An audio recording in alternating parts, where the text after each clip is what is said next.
All right, so if you're watching this video and you're an e-commerce brand owner or you work with e-commerce brands, this is going to be the most valuable video that you've seen today. And so we're going to be going over the exact strategy that we've used to add $1.6 million in extra yearly revenue to our client's e-commerce brand in less than 90 days. And so this is a screenshot of what they've done over the last 3 months. They signed with us December 1st, and we worked with them for now 3 months, and so roughly 90 days. And so they've done $1.25 million in sales over the last 3 months, total sales. And of that $1.25 million, we've generated $604,000 through email, which is roughly 48% of their total revenue. And that right there is a 92% increase in their email revenue. So once they signed with us, as you see, the first month, a little bit slow. December is actually a really slow month for this brand. They aren't a November, December brand that does really, really well. This is just a product that you don't really purchase around the holiday season, but we still made some growth there. And then January and February really was a big difference. And actually November was a bit lower. Probably could have showed that there, but it would have messed up the screenshot. But anyway, 92% increase in email revenue. And so why did email marketing work for this brand? Why did they want to talk to us and get started with email marketing? And what was their main goal? And so why email marketing? The main goal that they wanted to do and wanted to achieve with email marketing, they wanted to create future cash flow for the business as well as back-end profitability. And so why is email marketing good for that? Well, you can pull two really big levers. You can increase your AOV through nurturing your list and selling more products on top of what they've already bought, but as well as increase the LTV over the lifetime of the customers now that you have a list built up of either past purchasers or people that you've acquired. But the big thing that they were doing is 97% of the traffic that they got to their site was being wasted. And so they wanted to really create some future cash flow and back-end profitability. And so they had an existing list of 60K active subscribers that was being severely under monetized.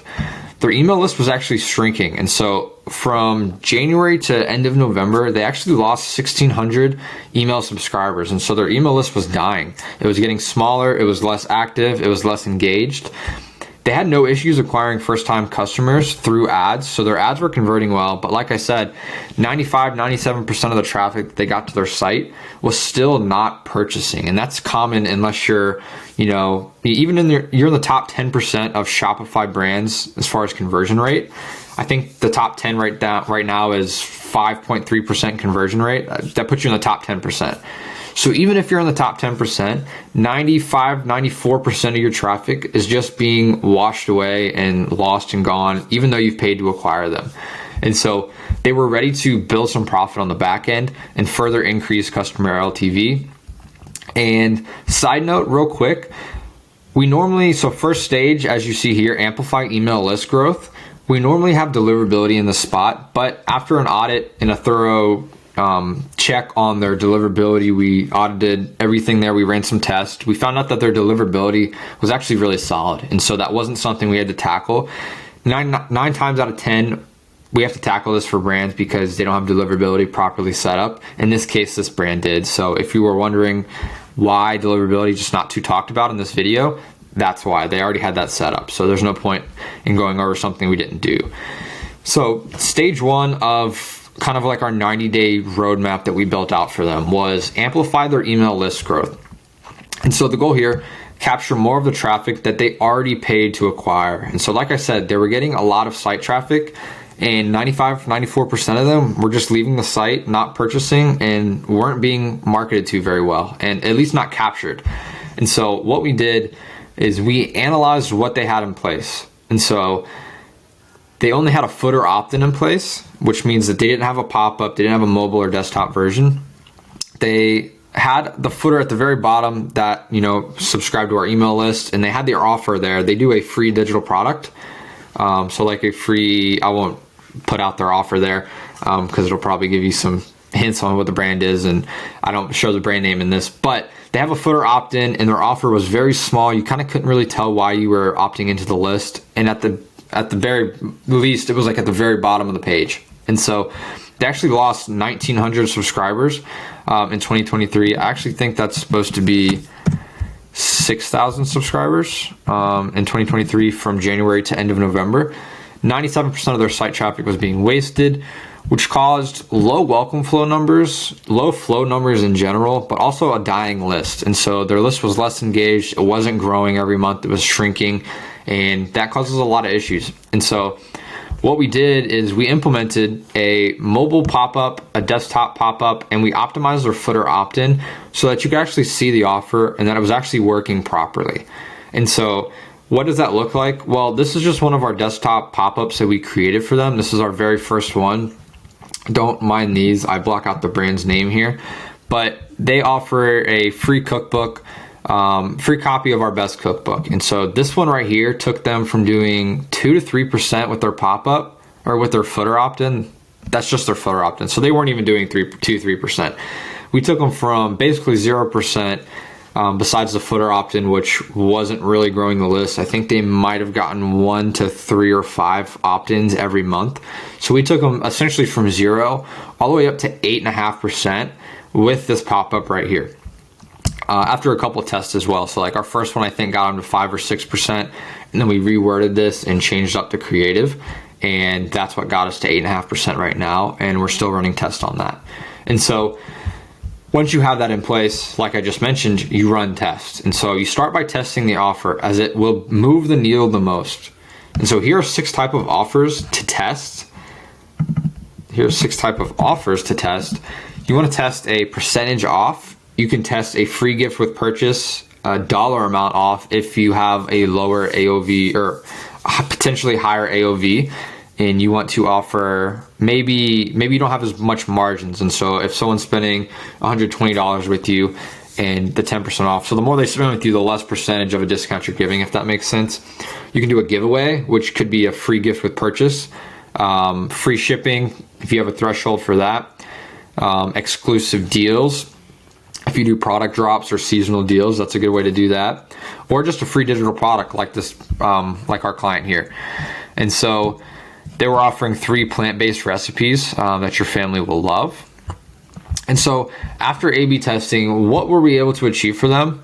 And so, okay, it was actually 19%. I won't go back and change it. But this is a screenshot from our performance report for January. And so this is just January's email list growth. And so from January to November, this is December's performance recap. We sent it on January 5th. But compared to the growth from January to November, they lost 1,925 net membership subscribers. And so in December alone, we grew the list by 1,571 new subscribers, as well as grew their SMS list by over, I don't know what the percentage is there, but 362 members. And so they actually lost 4 subscribers as well through January and November. They don't email their list right now as far as SMS. They don't message their SMS list. But nonetheless, we are still growing it, and we are stacking those up until we do. And so those are some results from what a pop-up can do, as well as now you're funneling all these people into your actual flow. So now your flows are getting traffic, more traffic than they would otherwise have if you weren't filling your funnel up with actual leads. And so if they didn't have a pop-up in place, this list would continue to get smaller and smaller every year until they either just have a super, super small segment of people who really like their brand, and then their flow revenue would also just decrease and decrease until it's just not getting triggered very often. And so, sorry, a little thumbs up there. And so the second part of this was stage 2. Maximize highest revenue, highest ROI flow emails. And so the emails for them, and the goal for this was to generate max revenue from where the traffic is flowing in. And so after we analyzed the account and did an audit, we realized that the highest ROI emails for them were going to be the welcome email 1, abandoned checkout email 1, and browse abandonment email 1. Now, for 7 out of 10 brands, these 3 emails are most likely going to be the highest ROI emails for you as well. So if you're watching this, go ahead and look at that in your Klaviyo account and see if you actually send these, and see like what they're performing at. These are probably going to be your best emails as far as revenue generating emails. And so what we wanted to do is we wanted to come up with why these emails were not performing as good as they could. And so we had to audit these emails and their metrics to figure out what was missing. And if these emails were handling objections properly. Each flow has different objections. For example, if you send someone, welcome email 1, like what could they be doing wrong in that email versus like what is the customer thinking versus when you send someone abandoned checkout email 1, totally different objections. So, someone's just signed up to your email list versus someone added to cart and then left. You have to handle those differently. Clear and concise. We want the emails to be clear and concise with the copy, as well as a clear design that is, like on the next step here, on brand, that's readable. And at the bare minimum, these flows and these emails need to be triggering properly. And so if you have something like smart send on, I know there's a big debate on whether you should have smart sending. It's different for every brand. It's different for every flow and every email. But what I really mean by that as well is is the welcome flow connected to all your email pop-ups, your opt-in forms? Is the abandoned checkout and the browser abandonment triggering properly? Is it missing people? Do you have your Klaviyo account set up to where your on-site tracking and the Klaviyo Shopify JavaScript is on there? And so those are things we had to make sure were in place before we could get into rewriting and redesigning these emails. So once those were handled, once we came up with a hypothesis and we hypothesized on why these emails were underperforming and what they were missing and what they already had that was doing well, then we were able to go into step 3, which is refresh. And so we then rewrote and redesigned these emails from scratch while keeping what we saw that was working, adding what we knew was missing, and then revamping the design in general. I'd show you some examples, but there was the company's names on there too many times from the welcome flow redesign. And so I would just out the brand and I don't want to do that to them. So that's what we did. So once we know what we want to do and how we're going to tackle these flows, we want to redesign them, rewrite them, rework them, add what's missing, and go ahead and do some A/B testing. And so once your emails are in there and you're getting some feedback and they're converting fairly decent, you might be at a loss for what to split test. Like, okay, email 1, variation A and B. And so now you've tested 2 variations. You're like, okay, mine might have done slightly better, but now what do I test? Like, I just tested a whole different email. Like, what should we do now? Well, you should be testing one thing at a time. If you haven't done it before, when you've done this for a while, there's some things that at the very least that need to be in there. So once you do like what's missing and you put that in that first variation, then you get into testing one variable at a time. And so these are some tests that move the needle a lot further, even though that you've already put some tests in place. And so you want to be testing time delays. You want to be testing the offer in welcome email 1. Like, what are you actually giving them? Is it clear? Do you need to give them something else? Is there other things that you can do that, one, will increase conversion rate, but also increase your profitability? You want to make sure that the content in the email and the angle can be switched up. So, for example, this brand specifically is giving away that free cookbook. Do we want to frame it as a free cookbook? Do we want to frame it as 13 free recipes? Do we want to frame it as your 13 next dinners? Those are kind of different angles that you can test to see what benefit or what part of the angle that the audience and that the subscribers are actually converting with. And then you can test subject lines as well. But the biggest mistake that I see brands making is that their A/B tests are always too similar. And so what you need to make sure you do is your A and B version should be completely different than each other, at least in that one variable that you test. And so if you test a subject line that's like, welcome to the brand, here's 10% off, and then you have a subject line that says, welcome to the brand, here's your 10%, like that's just not changed enough. Like, you're gonna waste 2 weeks letting that email in the test get traction, and then you're gonna be like, oh, okay, it's been 14 days and like the results just are inconclusive. They're not changed enough. And so you've wasted 2 weeks of testing time for an email that just the list had no reaction to, and it just wasn't different. And so that's a big result, or that's a big mistake that I see people make.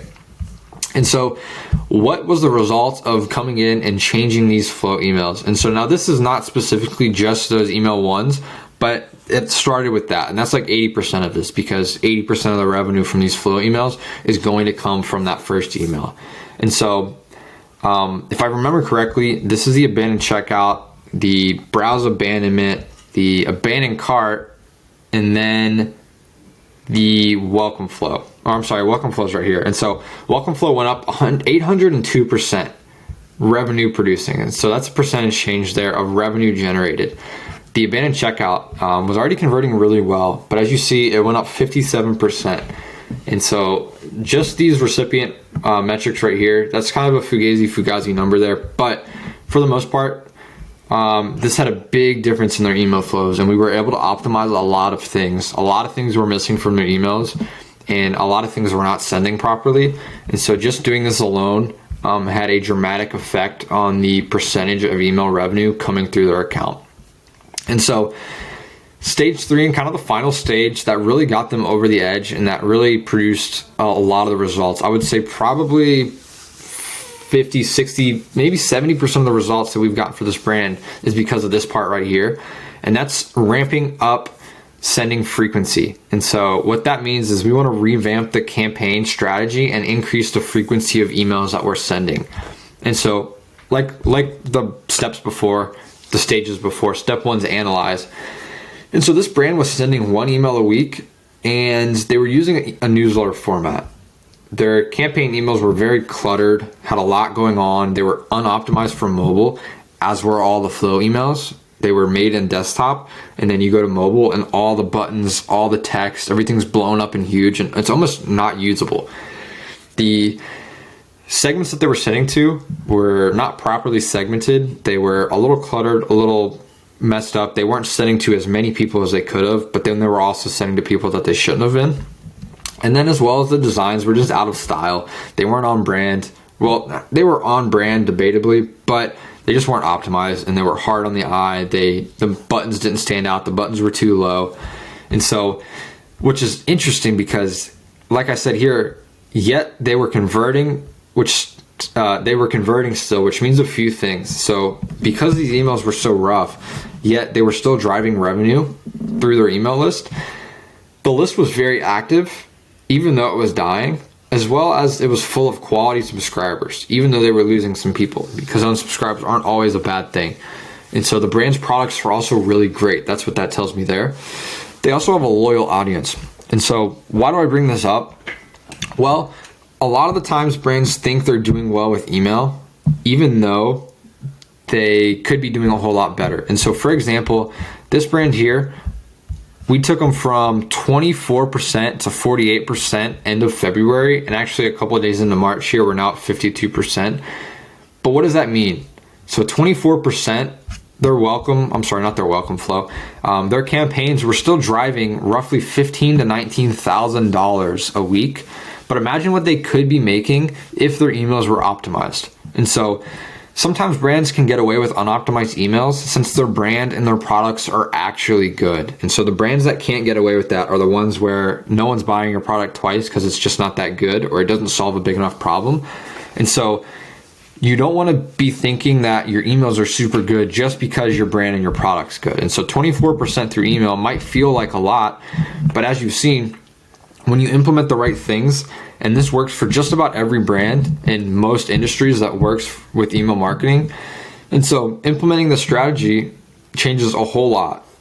They 92% increase for their email revenue just by implementing these 3 things that generated probably 80% of the result of that increase. And so I'll show you exactly what they could be doing because we've done it for them. And so to the next part here, once we've analyzed their campaigns and figured out why they were just converting well, but like what they were still doing wrong and how we could get them to convert better, we analyzed their emails and their sending strategy.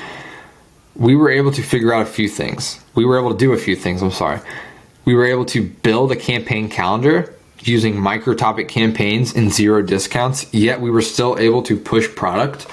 We increased their frequency with no downside. So not a dip in the weekly revenue sales. We didn't have an increase in unsubscribes. There was no downsides to increasing. And so across all of our accounts, there's a direct correlation between increase in number of emails sent and revenue generated and sales placed. And so after that as well, we just about doubled their weekly campaign revenue every week since working with them, just by sending an extra email a week and optimizing both of their emails. And so What do we do to implement that? Well, once the campaign calendar was built out with all of our micro topic ideas, once they were created, all that was left was to write the emails, design the emails, build out the emails, and then schedule the emails for our client in Klaviyo. And those are things that we do in our done for you process. And so we come up with these ideas, we'll build a calendar, we'll loop in your marketing calendar if you have any product drops or seasonal sales that you want to promote. Then we write them, design them, build them, schedule them, and essentially do all the testing, reporting, and everything A to Z for your brand's email list. And so all this client had to do was look at our weekly reports and look at our monthly reports, as well as get on the call with us bi-weekly to just talk about our progress and sit back and watch the sales come in. And so what were the results after the 90 days of implementing this campaign strategy? And so I know what you're thinking, like, all that sounds great, but like, how did the emails actually do? Well, the very first email that we sent for this client broke every campaign email record that they've ever had, and they've been doing email for a couple of years now. And so they went from making 10 to 19K a week in campaign sales with up and down metrics as far as opens and click rates, as well as revenue. There was weeks where they only got $8,000 to $6,000, and then there was weeks where they were pushing $17,000, $18,000, $19,000 through the one email that they sent every Monday. After us sending a second email and optimizing both of them, they're now generating $30,000 to $50,000 a week in sales from campaigns alone. And so the result of that and the proof of what I just said right there is this is a screenshot in their Klaviyo where it's filtered by all time, and it's filtered by placed orders and what has the most sales. So as you see, this is in descending order here, or ascending, I don't remember which one it's called, but this is the very first email we sent for them, and it is the number one email that they've ever sent. And so it has the best click rate. I can't show you both of these in the screenshot, but it has the best click rate besides the emails that were sent to like 100 people. It's got a really solid open rate. It's the top one out of the top 1, 2, 3, 4, 5, 6, as well as it generated close to $30,000 in revenue that week, which is insane for this brand. And so what do you see here? 1, 2, 3, 4 out of the 6 emails that they've, 4 out of the 6 top emails that they've ever sent are actually emails that we created for them. And so as you see here, AdSumo Digital, that's our tag for our agency. 4 out of their top 6 emails were sent by us since working with them starting in December and up until end of February. And so that is the power of a proper campaign calendar with micro topic engaged campaign ideas that aren't boring, that aren't cluttered, that have one idea, one goal.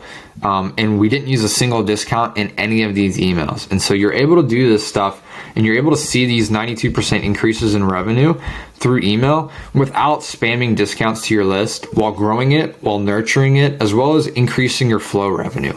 And so hopefully this made sense. Let me know if you have any questions on any parts of the strategy, and I can do another video on it. But this is the exact strategy that we use for them to add $1.6 million in extra yearly revenue to their brand in less than 90 days. If this is something you're interested in, shoot me a DM. If you want to learn more and see more of these strategies and want to hear from me on a weekly basis, go ahead and go to thedtcletters.com. Subscribe to this newsletter. That's where you're going to see tips on like the top 4 reasons 70% of people abandon their carts, split testing 101, and how your D2C brand can create high converting emails. You get a bunch of information there. I send weekly emails at the least. Sometimes I send 2 or 3 emails. And then I'll be posting videos on YouTube just like this training once a week from here on out, maybe more. So stay tuned for that. Hopefully this was helpful, and let me know if you have any questions.